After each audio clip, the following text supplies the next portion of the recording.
Hello friends, welcome to Stark study point. दोस्तों, इस video में हम बात करने वाले हैं क्लास 10th वालों के लिए यहाँ पे सामाजिक विज्ञान एसएससी के सोशल साइंस के काफ़ी सारे important model set practice questions को लेकर आए हैं। अगर अभी क्लास 10th के एग्जाम देने वाले हैं 2022 के बोर्ड परीक्षा में, तो ये वीडियो आप सभी के लिए काफ़ी हेल्पफुल रहने वाले हैं। ठीक है, और सभी सब्जेक्ट का अगर स्टडी मटेरियल प्राप्त करना चाहते हैं तो आप हमारे इस वेबसाइट के मदद से कर सकते हैं। starkstudy.com गूगल पे लिखिए या फिर लिंक आपको वीडियो के डिस्क्रिप्शन में देखने को मिल जाएंगे। वहाँ पे आप लोग को मॉडल सेट प्रैक्टिस क्वेश्चन काफ़ी सारे देखने को मिलेंगे। सबसे पहले तो जितने भी आप सभी के टॉपिक्स है, ऑब्जेक्टिव सब्जेक्टिव, ठीक है, और साथ में मॉडल सेट प्रैक्टिस क्वेश्चन, वो सारे आप लोग को यहाँ पे देखने को मिल जाएंगे। ठीक है, चलिए हम लोग यहाँ पे पहला क्वेश्चन देखते हैं। अगर आप नए हैं इस चैनल पे तो चैनल को जरूर सब्सक्राइब करके बेल आइकन को प्रेस कर दीजिएगा, वीडियो को लाइक करके शेयर जरूर करना। ठीक है, पहला क्वेश्चन यहाँ पे है, गैरीबाल्डी पेशे से क्या था। पहला क्वेश्चन है यहाँ पे, गैरीबाल्डी पेशे से क्या था। तो सभी को पता होगा, नाविक था, किसान था, सैनिक था या फिर दार्शनिक था। तो नाविक था भाई, है ना, सभी को पता है। गैरीबाल्डी पेशे से क्या था, नाविक था। दूसरा क्वेश्चन है कि यूरोपीय सभ्यता का पालना किसे कहा जाता था। यूरोपीय सभ्यता का पालना, ठीक है, तो यूरोपीय सभ्यता का अब पालना किसे कहा जाता था। ये कहा जाता था इटली को, फ्रांस को, इंग्लैंड को या फिर यूनान को कहा जाता था। ऑप्शन नंबर डी, यूनान। ठीक है, नेक्स्ट क्वेश्चन है कि वार एंड पीस किसकी रचना है। बहुत ही शानदार और इम्पोर्टेंट प्रश्न है भाई। तो वार एंड पीस की जो रचना है ये है लियो टॉल्स्टॉय का, है ना, लियो टॉल्स्टॉय के द्वारा ये लिखा हुआ है। युद्ध और शांति, हिंदी में भी पूछा जा सकता है। रूस में जार का अर्थ क्या होता है। वार एंड पीस का ही अर्थ है यहाँ पे युद्ध और शांति। ठीक है, नेक्स्ट क्वेश्चन है, रूस में जार का अर्थ। तो रूस का सम्राट क्या होता है, रूस का सम्राट, ऑप्शन नंबर ए। ठीक है,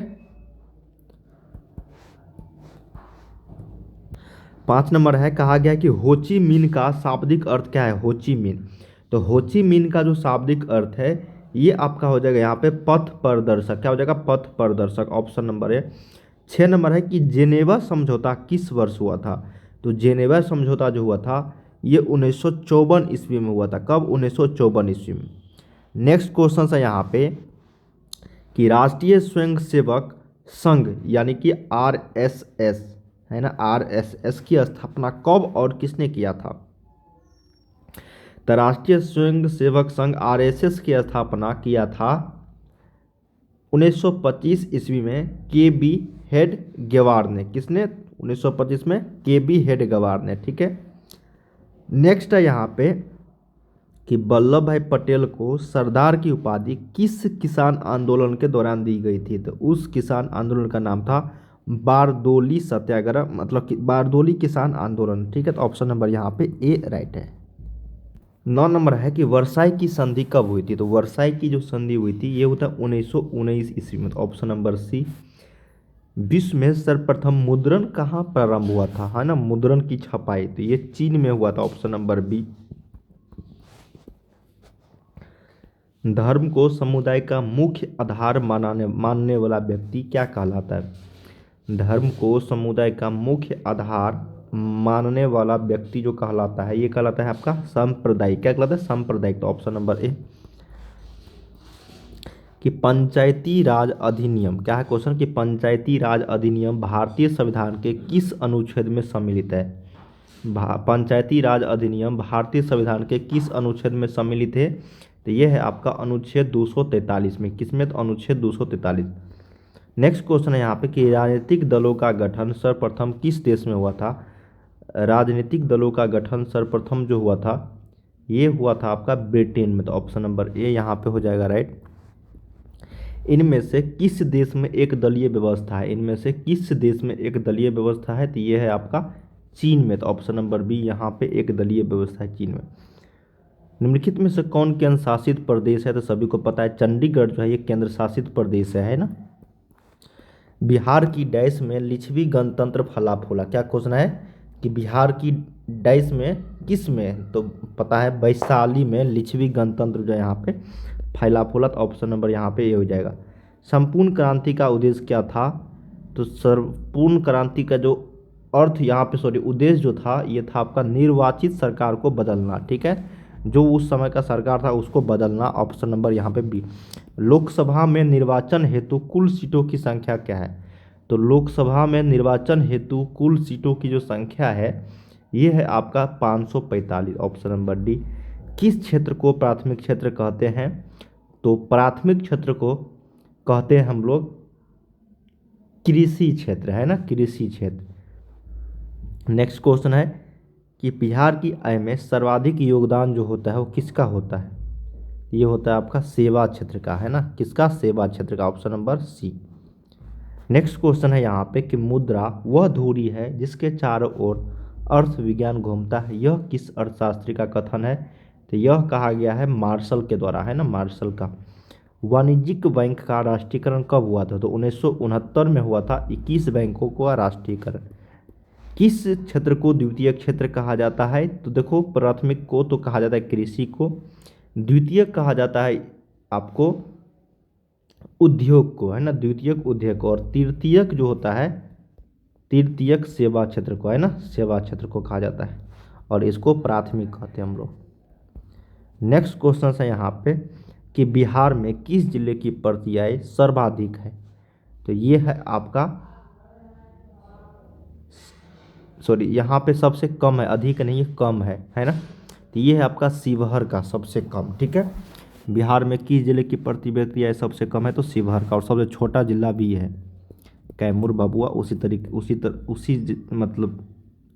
उसी साइड में, है ना। 25 है कि अंतर्राष्ट्रीय व्यापार संबंधी नियमों को निर्धारित करने वाली संस्था जो है उसको हम लोग क्या बोलते हैं? उसको हम लोग बोलते हैं यहाँ पे विश्व बैंक, IMF या फिर UNO। इसको इनमें से कोई नहीं। यहाँ पे अंतर्राष्ट्रीय व्यापार संबंधी नियम को निर्धारित करने वाली संस्था यहाँ पे कौन है? ऑप्शन नंबर डी यहाँ पे राइट हो जाएगा, इनमें से कोई नहीं, ठीक है। नेक्स्ट क्वेश्चन है कि अंतर्राष्ट्रीय मानक संगठन, ये बहुत ही इंपॉर्टेंट प्रश्न है ना, एक बार जरूर देख लेना, है ना, निर्धारित करने वाली संस्था कौन सा यहाँ पे है, और जो लोग जानते हैं एक बार जरूर कमेंट करके बता देना। अंतर्राष्ट्रीय मानक संगठन ISO का मुख्यालय कहाँ है?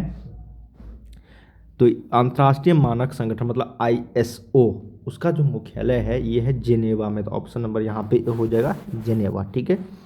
नेक्स्ट क्वेश्चन है यहाँ पे कि किसने कहा था कि हमारे पास पेट भरने के लिए बहुत कुछ है परंतु पेटी भरने के लिए कुछ नहीं है ना? तो ये बात किसने कहा था? ये कहा था महात्मा गांधी जी ने।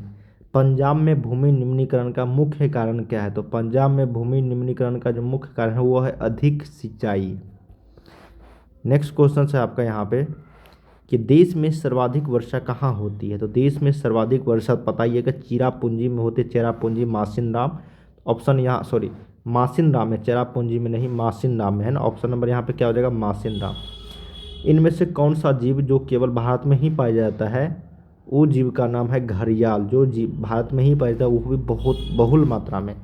भारत में कोयले का सर्वप्रथम उत्पादक राज्य है, भारत में कोयले का सर्व प्रमुख उत्पादक राज्य है, वो है आपका यहाँ पे झारखंड। क्या है? Jharkhand, option number B. Bharat का नारियल प्रदेश किसे कहा जाता है? केरल को कहा जाता है, ठीक है, केरल को। हुगली औद्योगिक प्रदेश का केंद्र है, हुगली औद्योगिक प्रदेश का जो केंद्र है वो है आपका यहाँ पे कोलकाता और हावड़ा, है ना, कोलकाता हावड़ा हुगली प्रदेश औद्योगिक प्रदेश का केंद्र है। स्वर्णिम चतुर्भुज महामार्ग इनमें से किस शहर को नहीं जोड़ता है? ये है आपको यहाँ पे गुवाहाटी को नहीं जोड़ता। किसको? गुवाहाटी को। ऑप्शन नंबर दिल्ली, चेन्नई, कोलकाता और यहाँ पे मुंबई को जोड़ता है, ठीक है।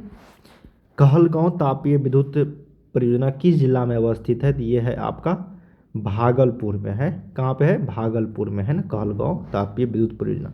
मानचित्र पर समोच्च रेखाओं को किस रंग से प्रदर्शित किया जाता है? समोच्च रेखाओं को ये कहता है बादामी रंग से, है ना, बादामी रंग से।